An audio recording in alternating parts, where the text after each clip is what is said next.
welcome to Policy and Scrutiny. Yeah. Right. Welcome to Policy and Scrutiny Committee for Health and Social Care. I'm the chairman, Councillor John Nicholson, and we have with us tonight the committee. If the first time you speak, if you don't mind just saying who you are and what your position is, who you're representing, then that will be fine. So first item on the agenda tonight is, as always, to confirm as a true record the minutes of the meeting held on the 7th of December 2020. Now, we've had an updated draft circulated to the committee, so if everybody's in accordance, can we approve those minutes? Yes, I'll move them, Chairman. Yes. Richard, are you happy with them? Andrew? Yeah. John? Michael? Yeah, thank you. Right, the usual declaration of interests. So if anybody's got an interest that they're aware of prior to the meeting starting, then say so. If it dawns on you, you've got an interest when we come to the item, just state it. You've got Councillor Garrett, Chairman. Andrew. Yes, thank you, Chair. Yes, I declare an interest in any matters relating to the Isle of Wight NHS Trust, as my husband is both on the nursing bank for the hospital and is also soon to be employed by Portsmouth NHS Trust, delivering a service on the site of the St Mary's Hospital. And I also declare an interest in any matters relating to local authority care placements, as I have a relative who is permanently placed in a care home. Thank you. Thank you, Anne. Thank you, Councillor Garrett. Public question time. Paul, we haven't received any questions. No. Michael, Councillor Lilly. Just in regards to general things, particularly with the voluntary sector, I am chair of the Isle of Wight Voluntary Sector Forum. Thank you. Thank you. So no public questions. So we'll now go on to item 4, which is the COVID-19 response. And I think I'll invite Simon, if that's all right, Director of Public Health, Simon Bryant, to give us an overview, then followed by the Trust, if we've got members of the Trust here, and CCG, if we've got members of CCG here. We've got Alison here, so maybe in Alison, do you have to leave early? Yes, I have to drop out and then I'll try and drop back in again at about 6:45. What we could do, Alison, we're just on item 4, which is a COVID update. So if Simon gives us an overview, do you want to go first before the Trust?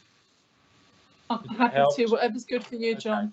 All right, so, Simon, over to you, please. Many thanks, Councillor Nicholson, and with your permission, I'll share a presentation if that's okay. Do let me know when you can see that.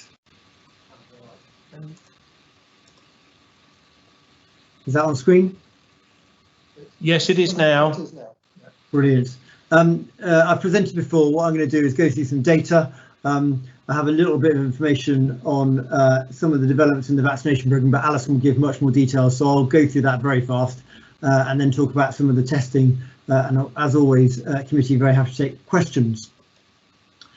These two maps really help us think about the pandemic across the country, and I think for me it really helps us show different areas of the country have been impacted differently from COVID, and we know that Isle of Wight here is now in the lowest age bracket, lowest data bracket with a low number of cases, but that wasn't the case a few weeks ago. And equally, I think it's really important to remind the committee this isn't inevitable. Other areas are not as fortunate as Isle of Wight in terms of their current rates, and some aren't always going down. And we know that in other ethnic groups that the rate is not decreasing, but you can see the difference between week 6 and week 7. And then when you look at the southeast of England, again a bit more of a granular picture, You can see again rates have come down considerably. When I presented before, this is a kind of a more of a purpley coloured map, so right down in the 300s, and everywhere in the southeast is coming down, with Slough being the highest place.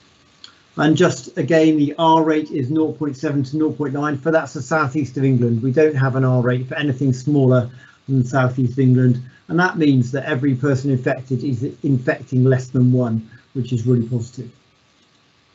And then when we look at kind of ceremonial Hampshire, it's called, you can see this is across the pandemic, and the rate, the cumulative rate across the pandemic, you can see that the Isle of Wight is this silvery grey line here, and in rate terms, well below England, Ports and Southampton, and slightly above Hampshire.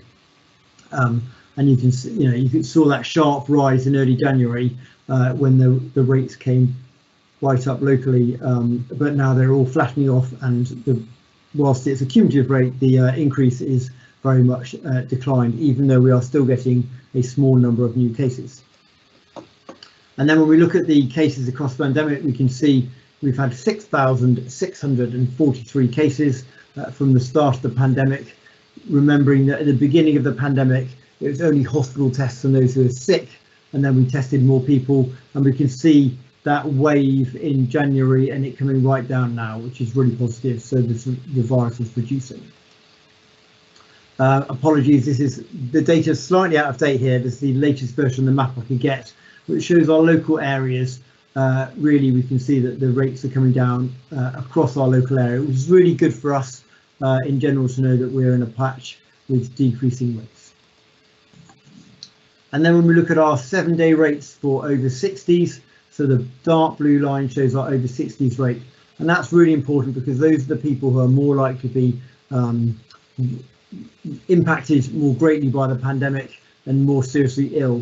So we want to keep an eye on that, and you can see that wave there.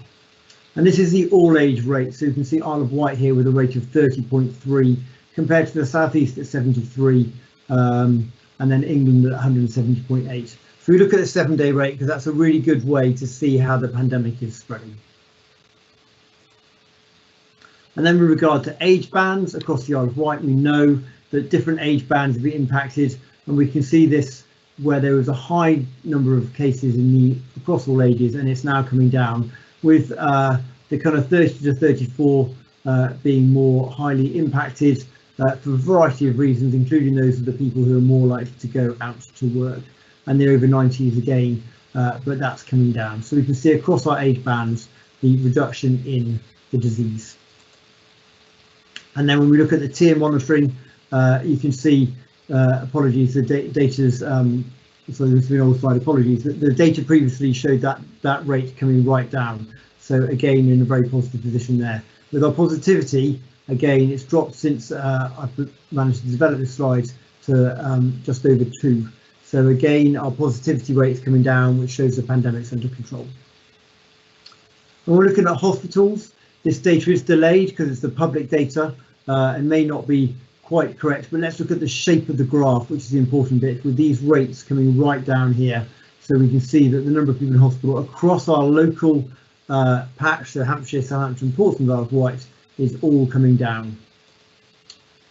On the Isle of Wight, we can see ventilator beds capacity of those people from critical care coming down, but across the same patch, we can see it's a little bit more stubborn, partly because we support and share other areas.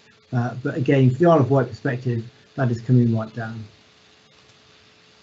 And then when we look at excess deaths, we know the total number of deaths has been 621 from the beginning of the pandemic through to now. And we can see now the dark blue areas, the COVID on the death certificate. We're now below that 5-year average of deaths, and our number of COVID cases is falling. So that's really, really positive and great news. We knew that we would see that excess death. I haven't seen an increase in cases, but that's great that that's coming down. When we look at community testing for the Isle of Wight, that's a front-facing testing. So I'll move away from data now. For people who are working, not able to work at home, we started that programme up on the 15th of February and have expanded that programme. And over the last week, the government's announced a slight change to that programme. So we're looking at that and how we adapt our programme For example, they announced in the week that every parent of someone who is at secondary school should be encouraged to take a lateral flow test twice a week. And last night they announced that every parent of a primary school child. So we're looking at how we adapt that programme to make sure it fits the needs, both in government requirements, but also it's really important to have asymptomatic testing to break the chain of infection, because we know that a third of the population who have coronavirus don't know they have it. So that's a really important way to do that. And this map shows the sites we have on the Isle of Wight. So 5 sites that have been set up and operationalised in phase 1 and phase 2.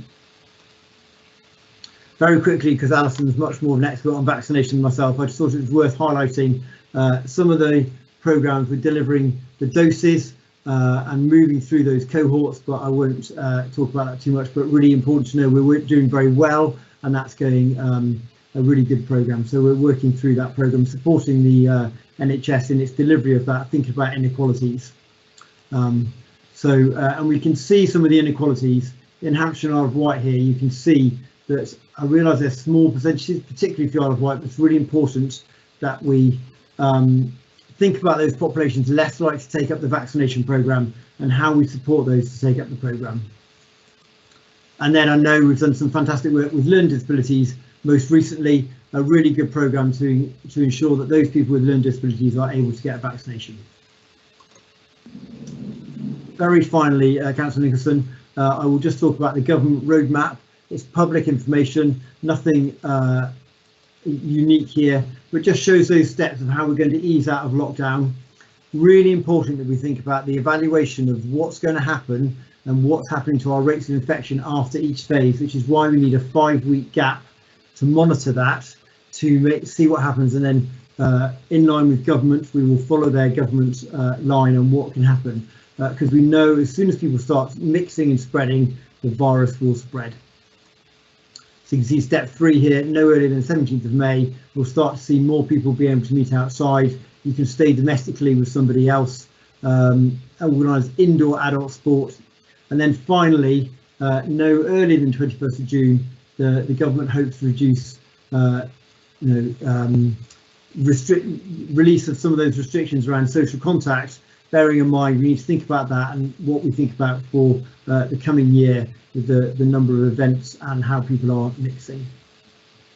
Councillor Nicholson, I'll stop there, but very happy to take questions now or after the 3 presentations. Thank you very much, Simon. That was very, very clear, succinct.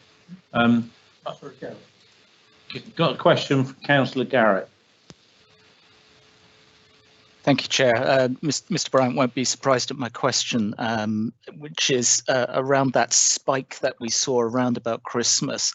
In that, are we any closer to understand, indeed, will we ever understand that extremely rapid rise in Isle of Wight infections? The slope there is so much greater than many other regions in the country. Is there any chance of identifying that there was a specific group or a specific activity that led to that? Because, of course, obviously it was at the same time as the South African variant coming in, but with other variants coming in which may have even more transmissibility. And indeed, for our future pandemic planning, if the more we can understand about what if there are particular vectors, particular groups that I doubt we'll ever get to like other kind of individuals. I doubt there are individuals you could point to. But from what you know, Mr. Bryant, do you believe that the data analysts will have an understanding of how that particularly affected the Isle of Wight in that case? Thank you, Councillor Garrett. So with regard to that large increase, kind of December time, January time, what we know, it was absolutely connected to the variant first found in Kent, and that was 70% more transmissible. So we know that perhaps, well, at that time, social distancing wasn't as strong, and we know that people on the Isle of Wight can have Christmas bubbles, and we also saw other areas of the country go into lockdown, which may have influenced their behaviour. So it is absolutely to do with the people connecting and that variant. We equally know that one of the challenges we had was those areas on the Isle of Wight that because it had fewer infections, there was more people able to catch it. So actually there was less community immunity. So a number of those factors played in. It's not about a particular community. It was about social distancing and that not being strongly enforced, and that was in line with the national government. That just enables spread through our community fairly quickly. And it's household spread that does it, because we know indoor spread is much greater than outdoor spread. Thank you for that. I've now got Joanna Smith from Healthwatch wants to ask a question. Joanna. Thank you, John. I've just got a couple of questions. When you flick through the slides, you were talking about some assumptions around take-up. I just wondered whether there were any groups or age ranges that weren't taking advantage of the vaccines, particularly on the island. And the other question is just around the choice for people. So are you finding that more people are choosing to go to their GP practice for the vaccine, or they're preferring to go to the community venues? And I just wondered whether there was a difference. I think Alison's better placed to answer most of that. But if I can just start, we know from previous vaccination programs and screening programs, there's some communities that are less likely to take up the vaccination program. I would like to say we've done extremely well here. The CCG and colleagues have done incredibly well, but there's always more work to do. Think about those populations that are less likely to take it up. But if I leave that with Alison to answer, I think, if that's right, Alison. Yeah, so Alison Smith, Director of CCG, Isle of Wight. Yeah, thank you. First of all, just want to remind everybody that the vaccine isn't open for everyone yet, though it's being released in four-year age gaps. So recently we just had release down to over 60s. So that's the first thing to say. What we are seeing actually is our community wholeheartedly stepping up to have the vaccine. And so we haven't seen any of the age groups that have been released to have vaccine at the moment showing any indication that they are declining. There are a small number who have declined, and that's within the very early stages. We're seeing less so now as more and more people are having it. And I think confidence is building in the process and in the vaccine, which is really, really positive. There are always, as you mentioned, Simon, there are inequalities. So most of that is around access and how do we make vaccine more accessible for those who perhaps have more chaotic lifestyles and or aren't able to travel so well. And I think we're really blessed on the island in having so many opportunities for vaccination. We've got the Riverside Centre, which this week has been trialling walk-in clinics, which has worked really, really well. We've seen good take up on that. Our primary care offer has been very, very well used across the patch. And, you know, we have to say thank you to our public, but also to the voluntary sector who are so ably marshalling people and supporting people as they arrive to get their vaccine and not be queuing too much, but in a managed way, in a supported way. So it's been a fantastic success. I have to say, as the age groups open, we may see some who struggle with that. And of course, we'll keep this committee updated on any challenges we face. We're working very hard, as Simon has mentioned, on learning disabilities and on our BAME community. And the uptake has been very positive in that group as well. And so we are seeing everybody wanting to take up the vaccine. It's been very, very positive. But we're at a moment in time. We haven't opened it up to everybody. If we see something that changes, we will have to adapt our offer to accommodate, because the most important thing is we make the vaccine accessible for everybody, because it's really, really important we get the majority of people vaccinated on the island. So we will adapt as necessary as we go forward. Does that answer your question, Jai? Yes, it does. Yeah, thank you, Alison. Thank you, Alison. Councillor Garrett, you've got a question.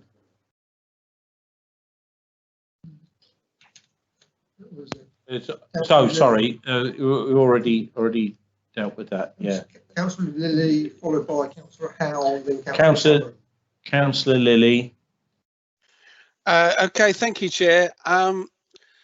And thank you for the presentation, both of you, and also a huge thank you to all the staff, the voluntary sector, and all the people that and the community for responding. So I think I've seen it in action at some of your centres, and it's been absolutely wonderful.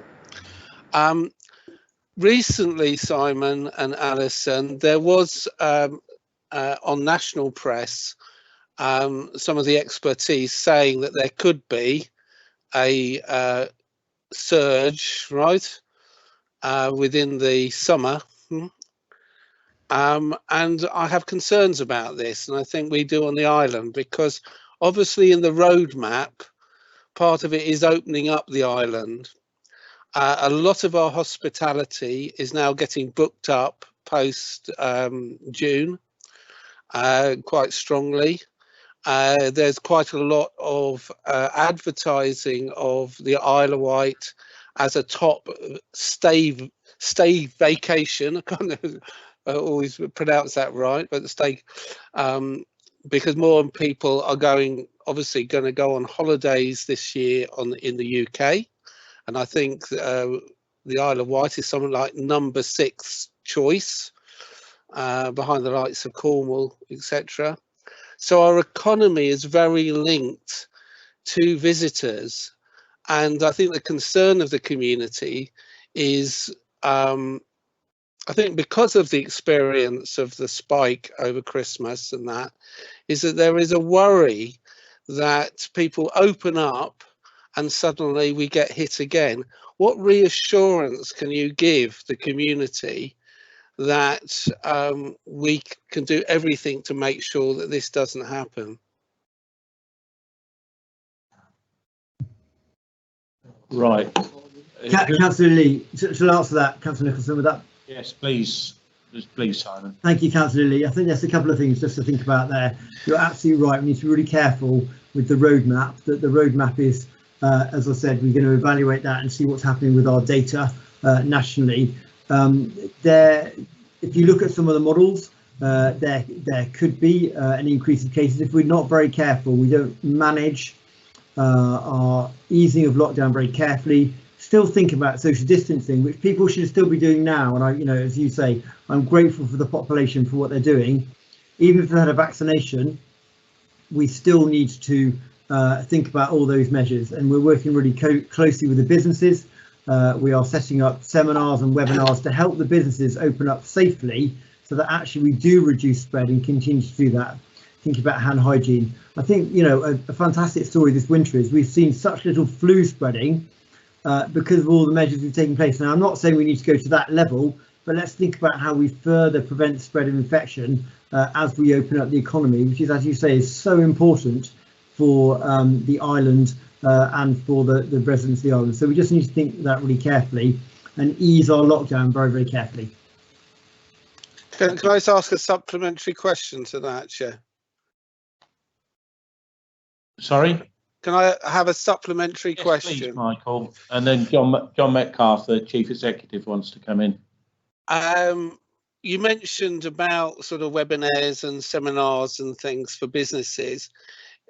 Is there going to be, particularly for the hospitality, some good information and help? Because it's those kinds of venues, particularly a lot of our pubs, which are quite actually small inside within that, how they are going to be helped to actually keep those social distancing rules, particularly as we ease open. Because as you've said, it is often those venues which then, then people go into their homes, etc.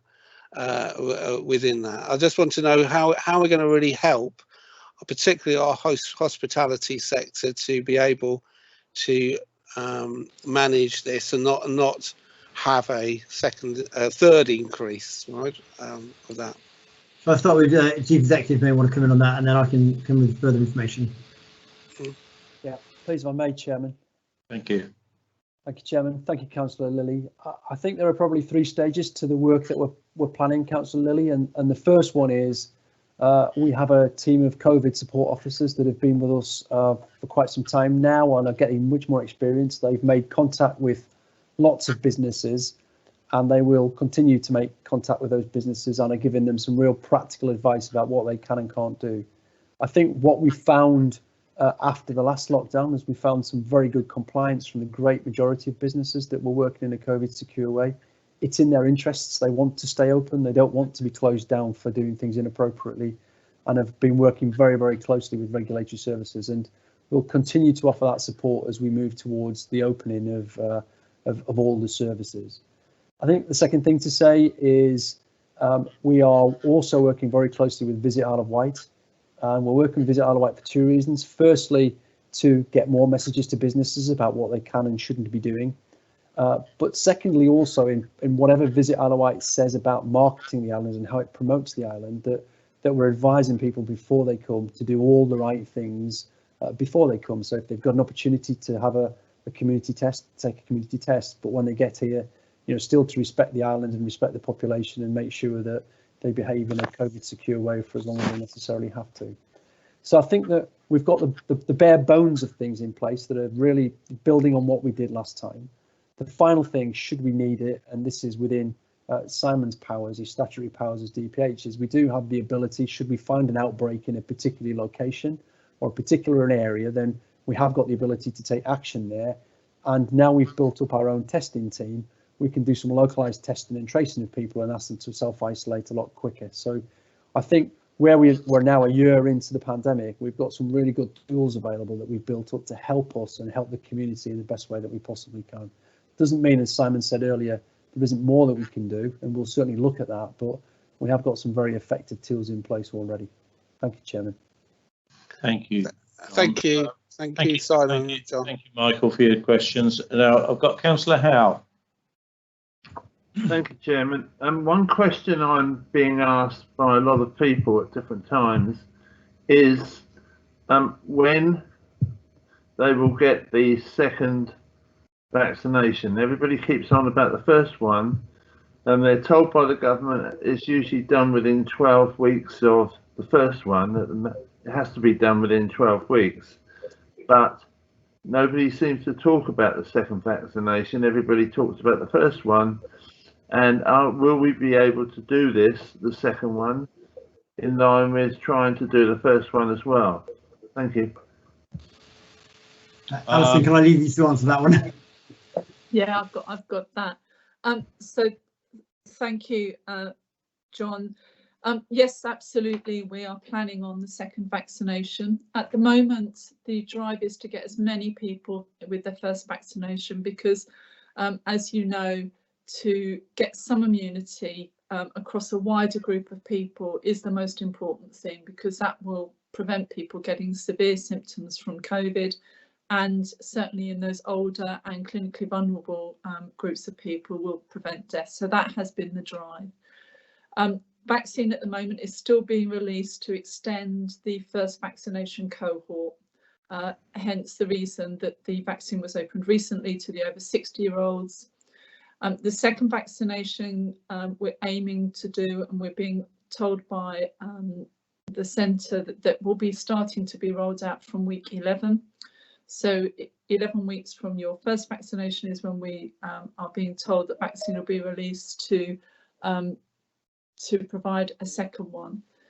The model that we have on the island with the vaccination centre, with the hospital hub and the primary care networks have been designed to be able to accommodate both the first vaccination and the second vaccination for those who need it. So there is no risk of us not being able to deliver it at this point. And we do have capacity to stand up further vaccination offers if necessary to make sure that's achieved. So I'm supremely confident we'll be able to deliver both. I think the way our primary care teams in particular, who've done the majority of the vaccines on the island, have stood up and delivered under some quite testing circumstances to start with, has been just incredible, with support from our community, with support from our voluntary sector. We've had military support in our PCN centres as well, and in the vaccination centre. Has just been incredible. Everybody has pulled together to deliver this programme, really stepping up to what we've been facing in this pandemic. So I have no doubt we will get the second vaccination. The challenge we have had is, if you recall, when the first vaccinations were initially given, everyone was told it would be at 8 weeks. So some people were given an appointment at that time in 8 weeks' time. And then the government shared that this was being extended to 12 weeks. So there were some people who were given an appointment who were then cancelled, and that caused a bit of confusion. But I think everybody now knows that it will be given by 12 weeks. And so we are going to roll that out as we go forward. Alison, thank you very much. Mine wasn't a criticism. No. It was people that were concerned that they felt that if it wasn't done within 12 weeks, that the first vaccination wasn't going to work anymore. So I think that it needs to make it clear to people that if they don't within the 12 weeks, they won't be open to getting the virus now. It's just a matter of a little bit longer, that's all. It's just a bit, people get concerned when they're told by Parliament, you've got to have it within 12 weeks. They feel that the whole thing collapses if they don't have it within 12 weeks. So if we could make it clearer to people that the 12 weeks is not the end of the world if it doesn't actually happen. Our intention is to do it within the 12 weeks, John. Our intention is to do it within the 12 weeks. So perhaps I need to give more assurance of that, perhaps. Yeah, I think so. It might be a good idea. Thank you very much, Alison. I appreciate it. Right. So I've got Councillor Cameron, and then perhaps Alison, you can do your update. You've probably done most of it already, but we'll take a question from Councillor Cameron now. Thank you, Chairman. My question is that we know that some people have fallen through the net that did not get the first vaccination. Also, there's been some refusals, especially nationally, in certain areas, and the aim is to get a backup team through doctor surgeries to call them and maybe convince them to change their minds to actually take the vaccine, and the ones who slipped through the net to let them go ahead. Are we having a system like that in place? Have we started that? If we have. So I've just come from a meeting. I sit on the Strategic Vaccination Board on behalf of the island, and we were discussing that point exactly. And it's something we're going to take forward with the primary care network leads to suggest that we have some dedicated people who ring the very few, and it's very few on the island, who have declined, to give them another opportunity to pick up on the vaccine. So that's all in train. It hasn't started yet, but I do believe we will be able to get more of those who did decline initially to pick up the vaccine. I think, you know, the way the community has responded so positively to have the 93% who have taken up the vaccine. As we know quite often with the island, if you know someone who's done something and it's been positive, you're more likely to get more to follow suit. So I'm sure we will get more of those very few who have declined to come forward and have the vaccine, doing exactly as you suggested. That's good. Yeah, thank you very much, Alison. Right, so thank you for that round of questions. Alison, if you care to fill in the missing pieces in your presentation. Sure, thank you. So I think that as well as the vaccination, which, as Simon said, has been a huge success, and really, you know, I can't just thank enough people enough for what they've done to get us to this point. So I won't labour the vaccination part anymore, because I think we've talked about that quite a lot. But just to share some of the other things that have been put in place as part of the COVID response, and particularly the COVID oximetry at home model, which is where those people who have had COVID and are at risk of what they call the silent hypoxia, so that's a reduction of oxygen levels in their blood because of the COVID, and the use of oximeters, which are handed out. And at one point we had 70+ people being monitored at home using their own oximeters, making sure that their oxygen levels didn't go too low, and of course if they did, they could immediately get support. And that has not only protected the hospital from having to take those people in because they can be monitored at home, it's also enabled those people who perhaps don't want to come into hospital to stay securely in their homes, monitored by both the community nursing, their GPs, and was a really integrated offer between the trust, community nurses and GPs to enable people to be monitored in a safe place and to get help if they needed it. So that's the first scheme. The other one is around those people who have struggled with the symptoms of COVID that have lasted for a long time, quite often being very fatigued, quite often being unable to carry on their normal life after the infection. And again, we have a team of people who are supporting those. Again, it's a integrated system offer that enables people to get support in their own home again and enable them to continue to be looked after and monitored in the same way. Alongside that, there's been an integrated offer around helping patients flow from the hospital and from community care. And I'll leave the trust to talk about that because I know they've got that on their presentation, as well as additional clinics that have been set up by primary care to enable people who have had COVID to go to a set place, a set time, and also to help with the resilience of primary care, because while they've been doing the vaccination, while they've been managing large numbers of people in their own home and supporting, trying to keep business as usual going, we have put on additional support that has been in place for some time now to enable people to be seen in a separate location. So all three primary care networks have come together to support that additional clinic. There's been so much that we've done. The CCG themselves, we have seconded staff out to different groups. We have 2 members of our senior leadership team who are seconded to the vaccination centre at the Riverside, working in different ways to enable us to help manage and respond to this pandemic in a very different way, standing down some of our business as usual to enable us to do that. I'll pause there because the way the system, health and care system, has come together to work in the community in different ways. It's not just the CCG, it's across all of them. And I see the way the voluntary sector has been supporting, how we've been working with our shielded cohorts as an integrated team. Everyone has stood up and worked in very different ways. So I think we've got a lot we have learned from, a lot we can be proud of. And it's a shame that occasionally things don't go as we would like them to. As you said, there are some people who slip through the net, but I'm hoping we've caught them now. But on the whole, it's been a very positive response to COVID on the island, and we just need to keep doing what we're doing and encourage our community to keep their distance, wash their hands, wear their masks as we go forward. And I'll pause there just in case there's any questions, John. Thank you very much, Alison. Yes, there's a question from Joanna Smith, Healthwatch. Joanna? Thank you, John. I've just got a question around GP referrals.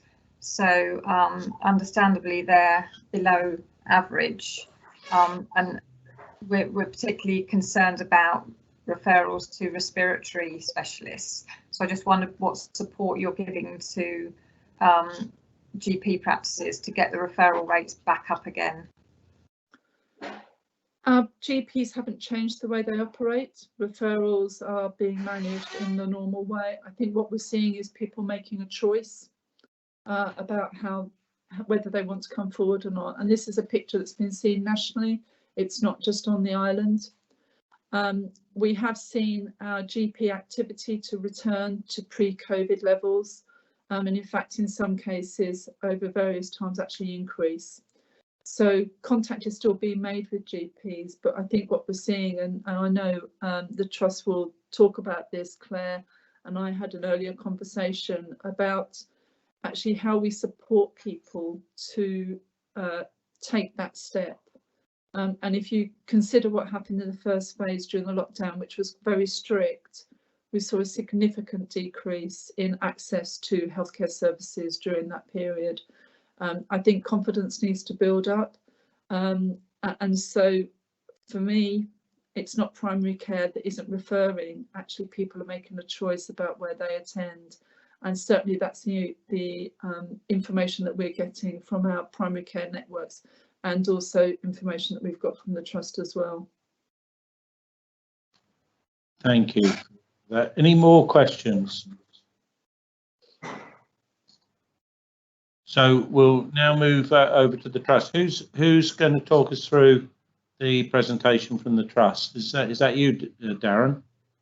Thank you, Councillor Nicholson. Yes, I'm going to start with a bit of thank yous and introductions, and then I'm going to hand over to Claire Gowland, who's our Director of Operations within the Trust, to talk about a couple of key issues really that will really interest the committee, and certainly answer some of the questions that I think you've posed to us, quite rightly posed to us.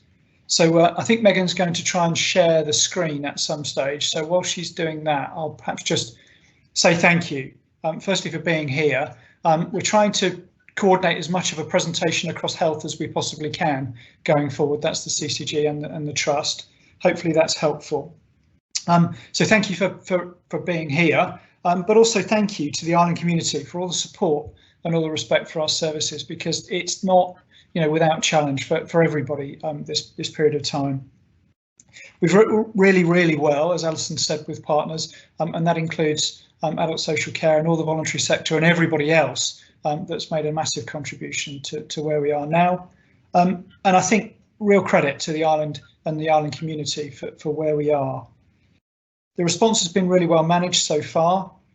We're starting to see quite a significant reduction in the number of COVID positive patients, both in our community, as Simon outlined earlier on, but actually specifically in our hospital.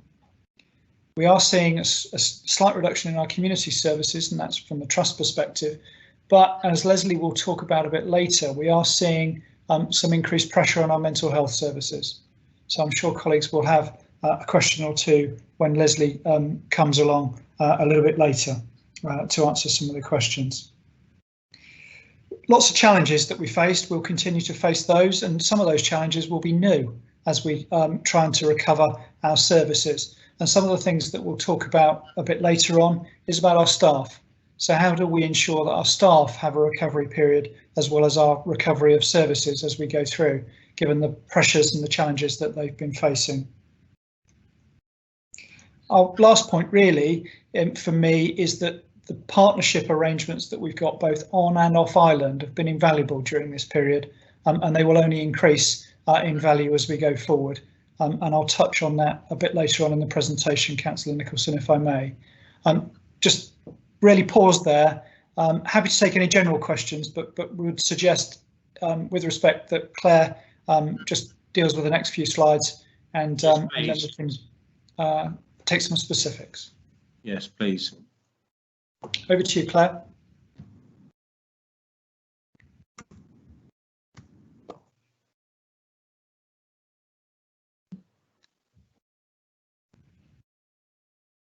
Claire, are you there? Can you hear me? Yes. Sorry, my screen froze, so my apologies for that. So it's as Alison and Darren have alluded to, it's been a particularly challenging time. I think the end of December and going into January was very difficult indeed. Some of the challenges we faced in the acute was around a significant increase in our COVID activity. And to give you some idea of numbers, at one point in time, I think we were looking at roughly 100 patients in our bed base that were COVID positive or being treated as COVID positive, with a further 50 patients who had been exposed to COVID. And some of the complexities that caused was that if a patient had been exposed to somebody else who was COVID positive, then we lost some beds throughout the system as well, because obviously we had to separate COVID patients, non-COVID patients, and those had been exposed. So logistically, it became quite challenging to manage the bed base and ensure that patients were kept safe. Within the community as well, we had designated settings, so our community unit was able to take patients who were COVID positive and who weren't able to return to their care homes because of their COVID status. Now that opened on the 13th of December and normally has a bed base of 16. They immediately took 19 patients and then further escalated to 23.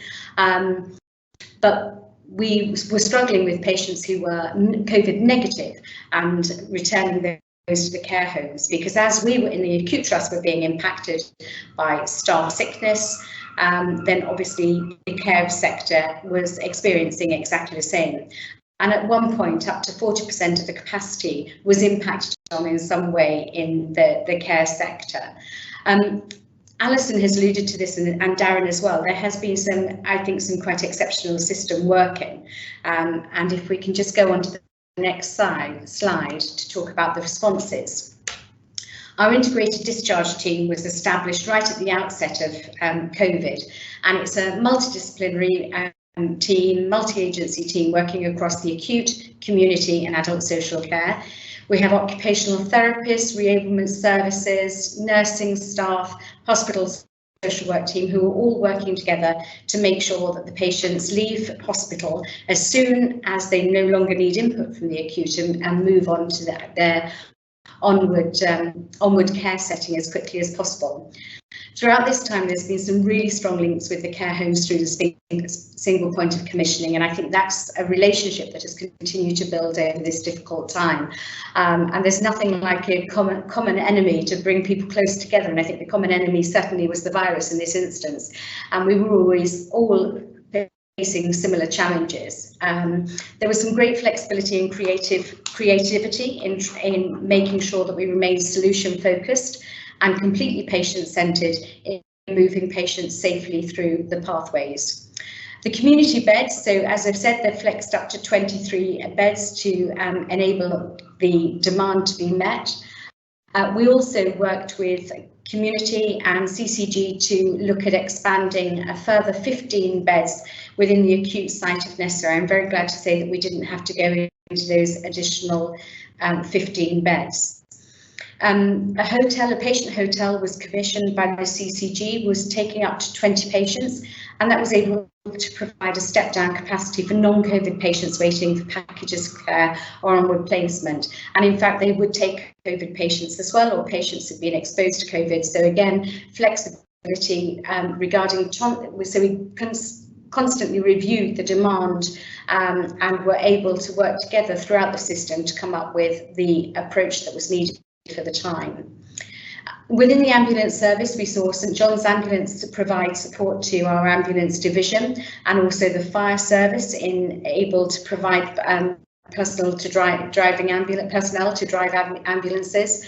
And then in terms of overall response and management team, we had a daily meeting at 17:30, and that was CCG, adult social care, acute and community, and we would review all of the challenges of the day in each of the sectors, but also work together to make sure that we could unblock. And sometimes it was going down to very individual patients who were blocked in the system for whatever reason, and coming up with a plan between us to try and make sure that they could move on.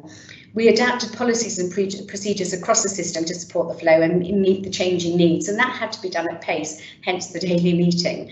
And one of the things that has come out from here is some of the learning that we have in terms of what we will keep going forwards.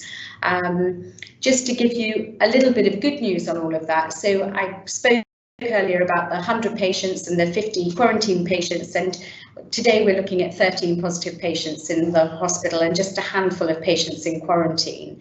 We had a sickness that went up to a sickness absence, which went up to approximately 10% of the trust.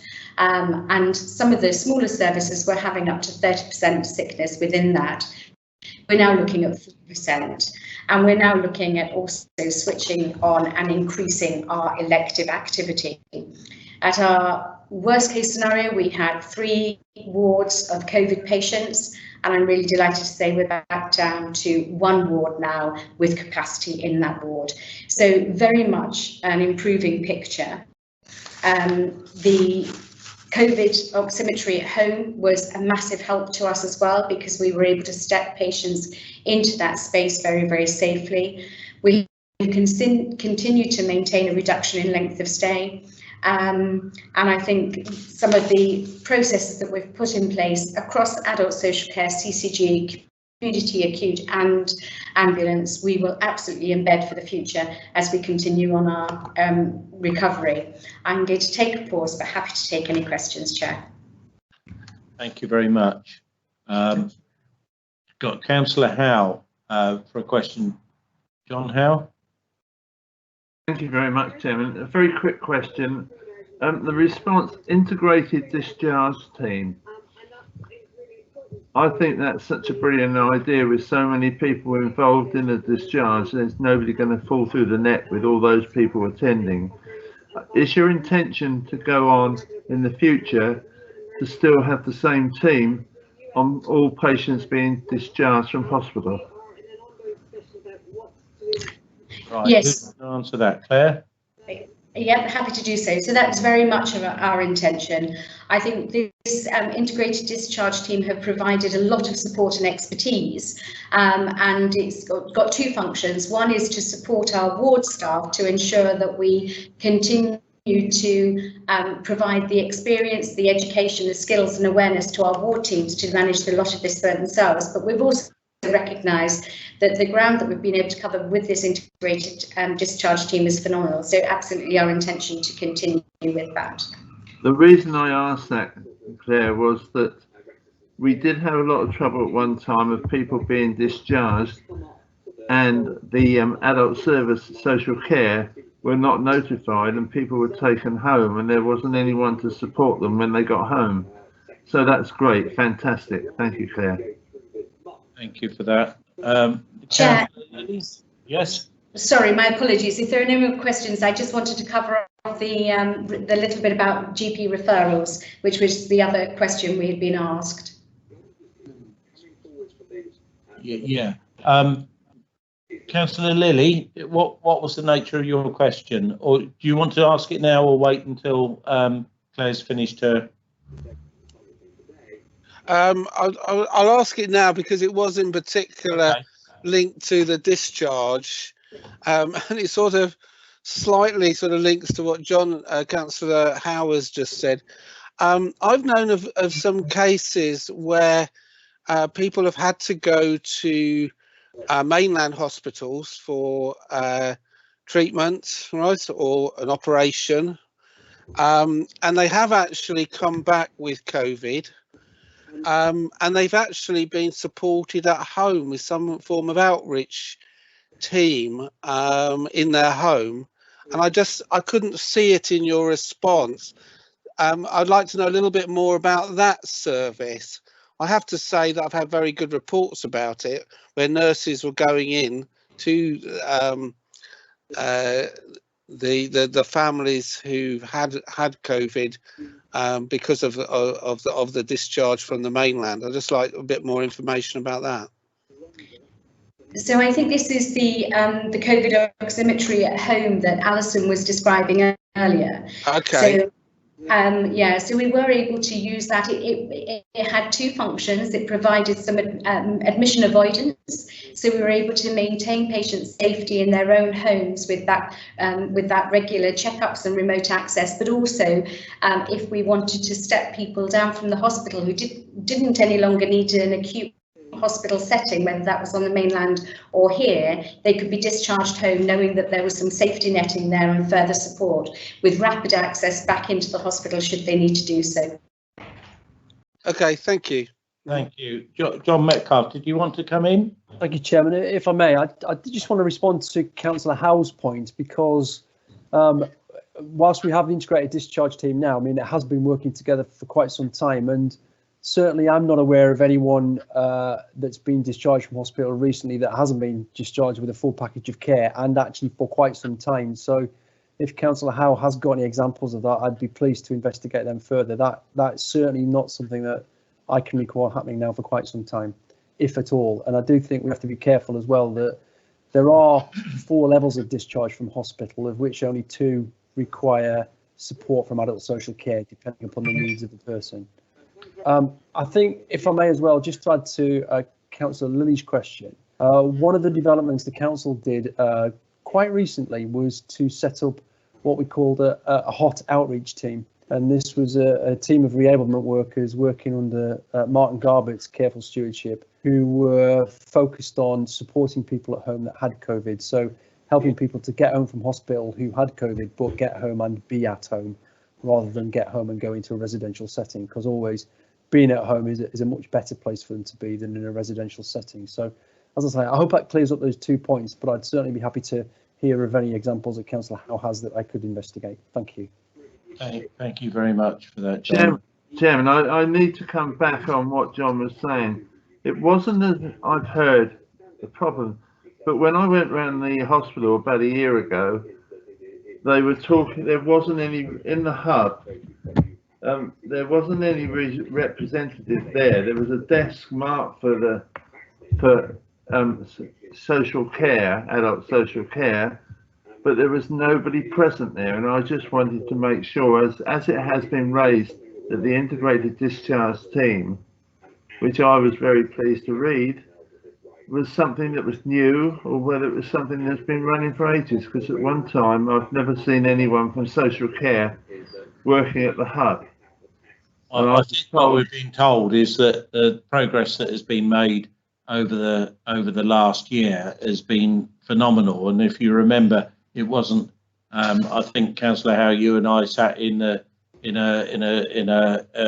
hut in the hospital at the trust board meeting when they were struggling with the normal winter flu round, and we're a million miles away from there now. It's just I don't want it to be thinking I'm trying to stir up things which are already running. You just want an answer.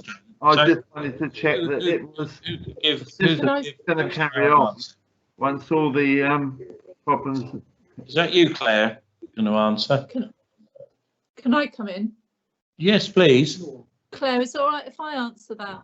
Absolutely, Alison. Alison, yes, please do.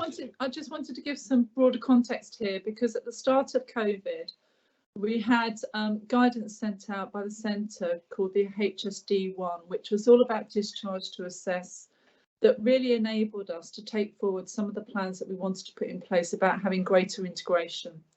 And by the teams coming together, and this includes the integrated discharge team, we were able to put additional resource in place, as well as enable a different process to discharge patients that really shortened the amount of time from the identification of them being able to leave the hospital to being able to leave in the hospital.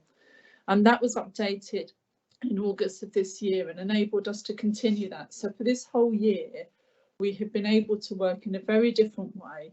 And the benefits that we have seen, which I've included in the pack from the CCG, are the sort of evidence of that. And I think we are currently reviewing how we continue to do that based on the evidence that we've seen. So the benefits that we've realised we absolutely want to take forward, we're just trying to iron out how we do that in this new world. So to answer your question, absolutely we need to keep on doing the good work that we've done. The benefits that we've seen, improve the patient experience, improve the flow through both the hospital and also our short-term bedded placement. And the benefits that we have felt as teams of people working together, and our teams have felt, they have felt it too, and they can see and feel and know that this is helping them. I think the experience has been rich for our staff as well as it has been for our patients. So absolutely, we want to keep this going. We've just got to find the mechanism to do that in the face of the risk of the funding that was offered in April and then August being lost. But we are absolutely, as a system, wanting to make that happen. Thank you, Alison. Councillor Nicholson, it's Claire. Can I just come in? Please, Councillor Mosdell, please do. So I think I need to quickly say something on behalf of the adult social care team. I think we need to make sure that we put Councillor Howe going up and not seeing somebody at the hub into some sort of context. So over the last 4 years, I've been attending the DTOP meetings, you know, once a month, but they have been held every Friday. At one point, we had nobody in the hospital. This is pre-COVID. who was waiting for a package of care from adult social care. The integration between the hospital, the CCG and ours, it's no way a new thing. It's yes, it's been improved over COVID, but we've been working fantastically, to the point we actually had a national award and recognition for the work that our hospital social worker had done on the front door of the hospital. So I think we have done things differently, but actually the DTOC and these types of meetings have been working for the last few years, and the integration has been working exceptionally well. Can I just hand you over to Laura, because those teams have worked so hard, I think they need sort of a little justification to this. Thank you. Thank you, Chairman. And Councillor Howe, at the risk of sounding a little flippant, I'm delighted that when you visited the hub, the social workers weren't at their desk, because what that tells me is that they were out on the wards meeting with individuals who needed their help at that moment in time. I'm happy to report that the partnership working between the CCG, the Trust and the local authority is something that grows in strength on an almost daily basis, it feels, at the moment. The adult social care hospital social work team, as well as other parts of our services, are very much part of that integrated discharge team, working alongside their colleagues and clinicians at the hospital to ensure that everyone who is eligible for adult social care and who needs support to be discharged from the hospital is discharged in the right way at the right time to help them to stabilise their home life. As the Chief Executive highlighted, that's not necessarily everyone who leaves hospital, and there are people, the majority of people who end up at hospital for a stay who leave home without needing any further support, and signposting is made available through that integrated discharge team for them as well. So nobody is abandoned at the hospital doors, and the teams are very much working together to ensure that everybody's journey out of hospital is as smooth as it can be. I'd echo the Chief Executive's comments. I'm very close with our local providers and hear frequently from them where there are concerns in terms of discharge and the support that they're required to provide for people when they return to their homes and stop being patients. And without exception, probably now for at least the last 6 months, the type of information we were receiving around people coming home has very much changed. We're not hearing stories of people leaving hospital without the support that they need. We're not hearing stories of people being returned to their home without the care in place to help them remain in their own home. So I'm certainly confident that the integrated discharge team have filled a gap within our local system, and very keen to work with Alison and with colleagues at the Trust to see how we can stabilise and maintain that moving forward in light of the withdrawal of central government funding for that specific part of our process.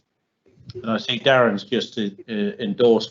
Chairman, before you go on, could I just say that my question basically was, there was a response, an integrated discharge team, and my question basically was, is it going to continue after this pandemic actually stops?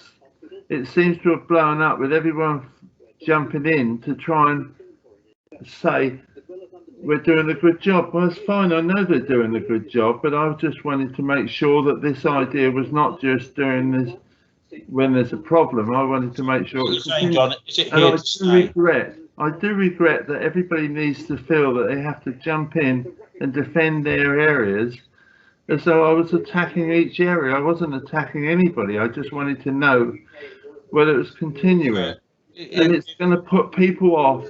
If we're going to have scrutiny and people, as soon as we ask a question, everybody jumps in as though we're trying to pull their area down or criticise what they're doing, we won't be asking any more questions because we're half afraid to ask a question if we can't just get a straightforward answer, rather than Thanks, John. Chief Executive and the Cabinet member and everybody else jumping in and saying. Is somebody able to give John a straightforward answer to a straightforward question? Is it here to stay? Yeah, that's it. It's not a criticism. It's just that I wanted to check that everything was working fine and it was going to continue. The implications are that it is here to stay, but perhaps perhaps somebody could just give us that reassurance. But as a scrutiny, I'm not prepared to constantly, every time we ask a question, getting everybody jumping on the bandwagon because they think I'm trying to criticise their area, which I wasn't. Thank you, John. Chairman, in terms of Councillor Howe's question, the answer is the integrated discharge team is currently funded through temporary funding made available for COVID through central government. That funding is scheduled to end on the 31st of March.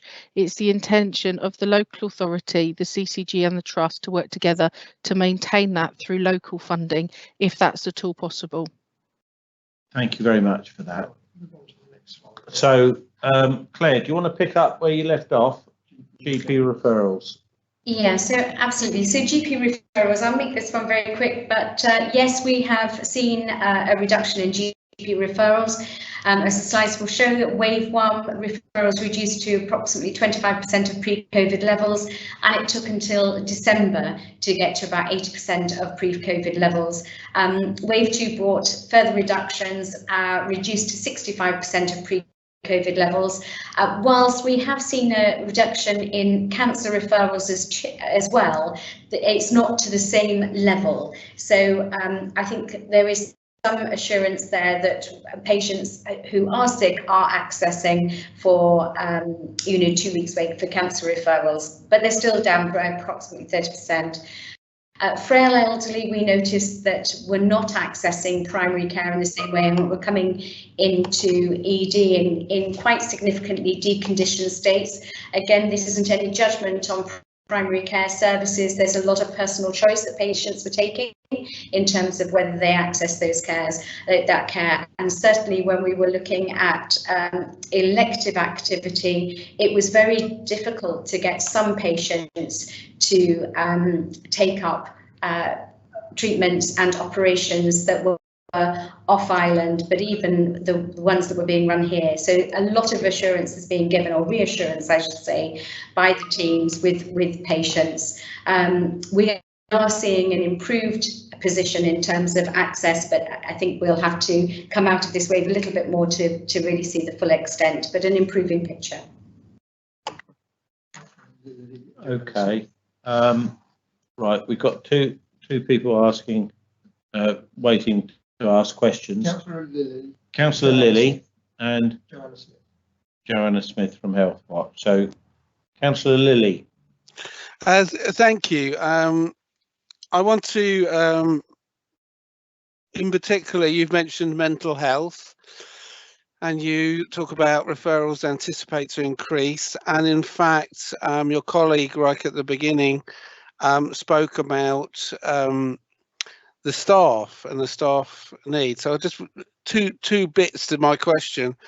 One is, all the staff that have worked on the front line in all the agencies are Isle of Wight residents, and therefore, as you know, we need to be really concerned about them, because they will have the possibility of secondary trauma and ongoing things, and their families, because they've had to go home at night with their families.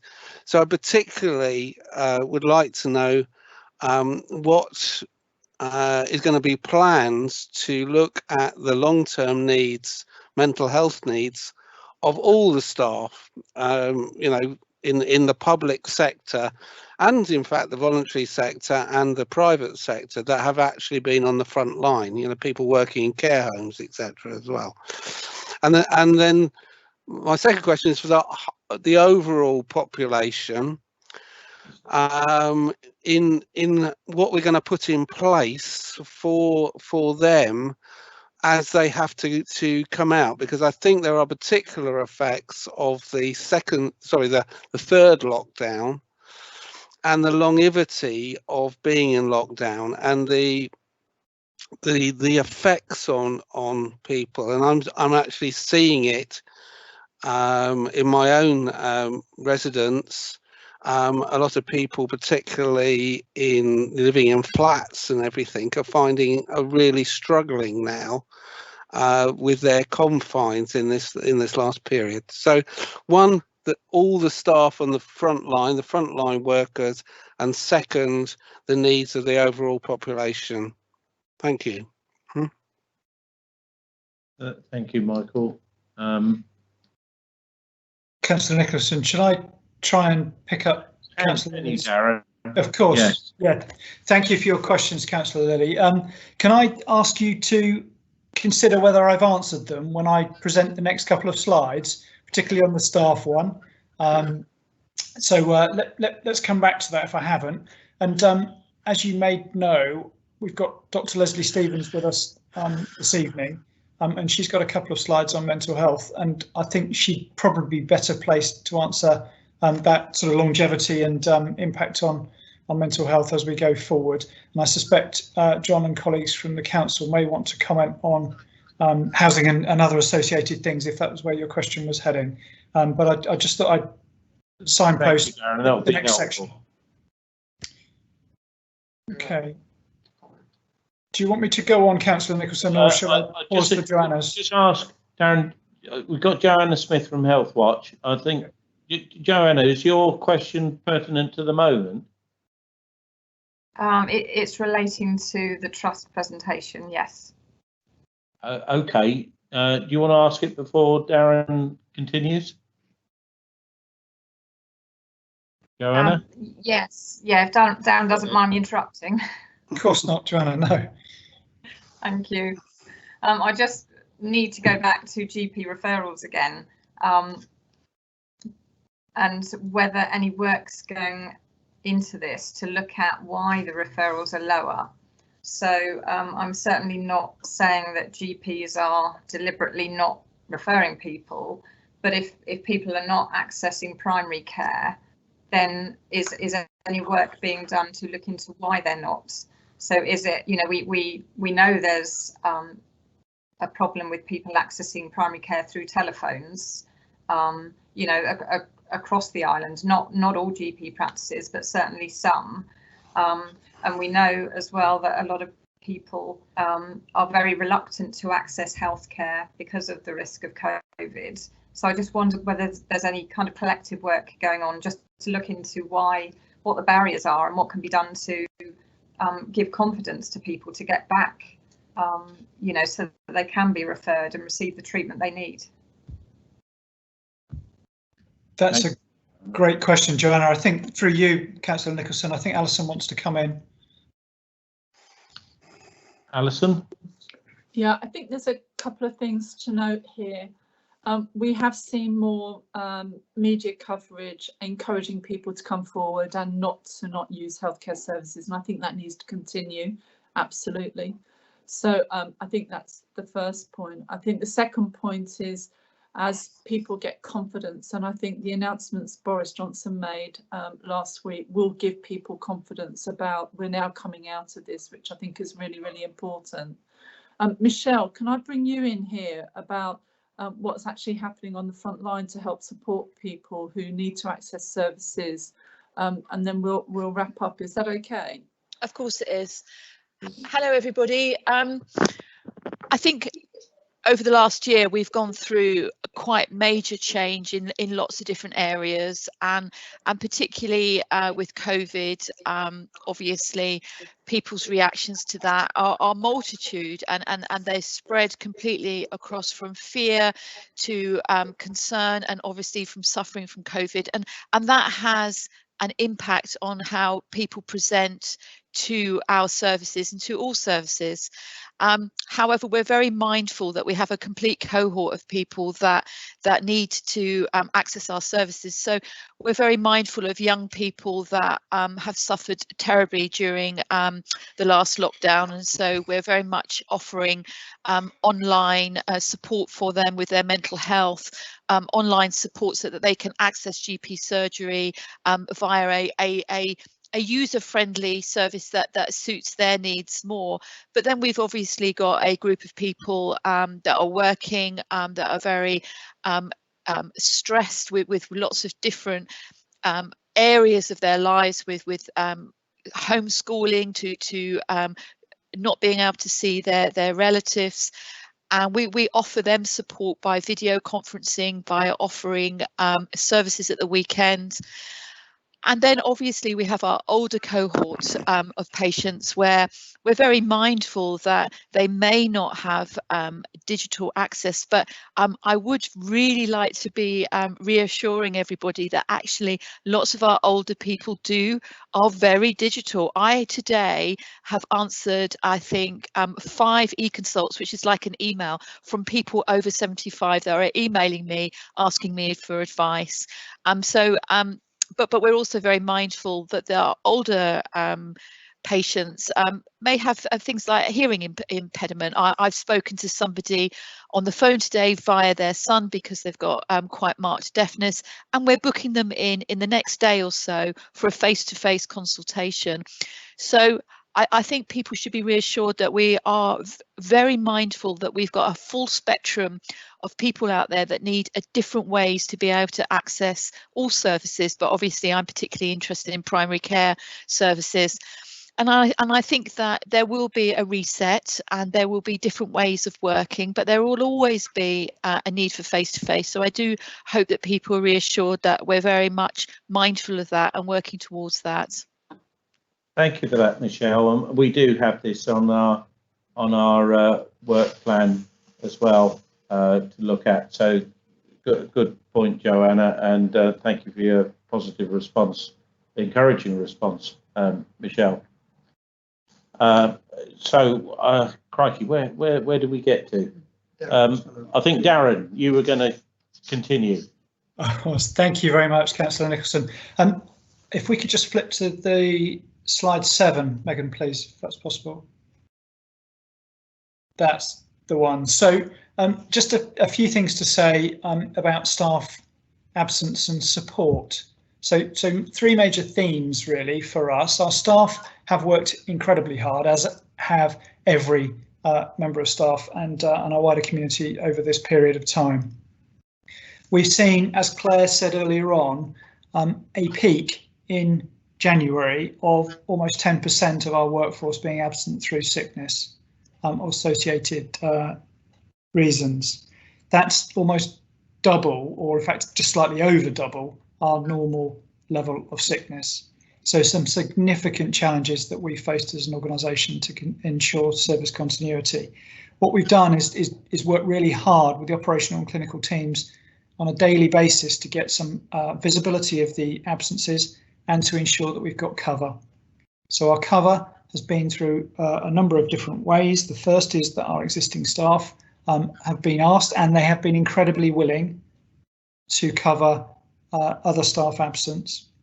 We've increased our bank numbers, so the number of staff that have come in on a temporary basis, almost exclusively based on the island, to come in and help support gaps in rotas. And we've also increased our use of agency. And the last point that we've ensured is that where we are able to, we've put together a redeployment hub, which essentially means that we're redeploying staff from areas that are, I'll call it, less business critical within the organisation to more business critical within the organisation to provide support where we needed it to. So that's the absence and the reporting and the assurance around the sort of safe aspect of that. The other thing that we've done is focused on remote working. So to reduce any chance of transmission of the virus, we took a clear decision, as did most partners on the island and off the island indeed, to reduce the number of people travelling to our site. And we've digitally enabled a significant number of our staff that are able to work remotely. So that's the key thing, able to work remotely and not just willing to enable that to happen. We've got a huge range of support packages, and the next slide, Megan, if that's possible, really describes some of these to ensure that we can really look after our staff, our critical staff. Megan, if we could just flip to slide 8, please. Thank you. So we've called that health and wellbeing. You can see on the right-hand side of that slide a number of things that we're doing. This is growing by the day. We've received international recognition for one of our staff, Ricky Sumal, who's absolutely fantastic in this. And we've done a huge amount to look after our staff. And what we've recognised is that we were probably not doing enough before. and that's being open and honest with you. We're now doing lots more, and we're going to continue it, absolutely continue it. We recognise that if people have a healthy work environment, they've got information, they've got communication and data, there's clear leadership and management, and a range of services around physical and mental health and well-being, and particularly around healthy lifestyles. And we've got a whole range of things that we're doing in that place too, right the way from well-being champions, menopause, working from home, and financial well-being. So we've got a whole range of things that we're doing to look after our staff. Hopefully that answers your question around the staff perspective, Councillor Lilly, but happy to take any other questions.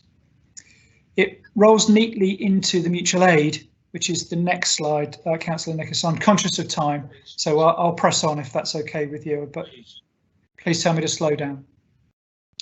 So what have we done? We've looked at mutual aid. We've redeployed and suspended some. We've redeployed some of our staff. We've suspended some of our non-urgent services, as the committee knows. Corporate services, I've had 6 of my finance team redeployed into a whole range of different services within the organisation, and still there, working incredibly well and hard. We're continuously work with the military.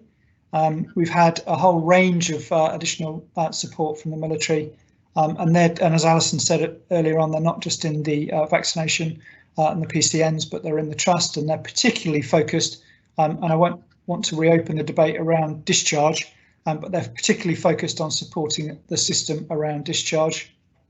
Fire service, I've worked incredibly well with our ambulance service. Critical care, we've really ramped up where we've needed it to provide critical care off island, where that service or the level of care required wasn't available on the island. Someone mentioned independent sector earlier on. We've put an awful lot of additional services in place, but unfortunately the uptake of that on the island wasn't quite as high as we'd like it to be. So we're looking at a different way of doing that going forward, working with our CCG colleagues and our mainland providers to think about how we might do that differently on the island, as opposed to expecting patients to travel off island. A couple of things there really just to highlight, but that's the mutual aid question. How are we using mutual aid to benefit our population on the island? So some headlines there for the committee. Last slide from me really picks up the actions to support the future of trust services. So what improvements are we making that will enable us to better respond to the demands for our care in the future? Well, as the committee knows, and I'll make the offer through you, Councillor Nicholson, to come back to a future meeting. We can timetable that in to talk about the investing in our future, the £48 million, as and when we get to the appropriate time for sharing a whole range of information. But we've secured a significant amount of additional capital funding and we're working through the plans how best to spend that. That isn't just at St Mary's, it isn't just in our hospital, but it's also in our community as well. We're also investing a significant amount of money in digital technology to enable all of the things that Michelle was talking about just now to happen across a wider number of our population. We have got some staffing challenges. None of those are particularly new here on the island, but we are working with our partners, and there is a good example of there around stroke services, working together with our partnership with Portsmouth Hospitals.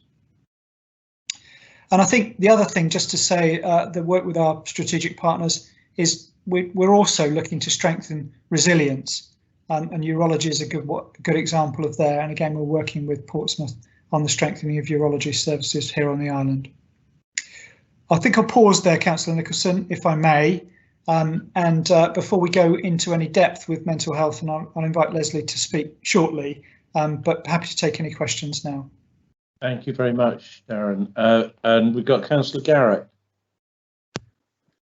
Yes, thank you, Chair. Mr. Cattell, you spoke of initiatives to address the recruiting staff challenge.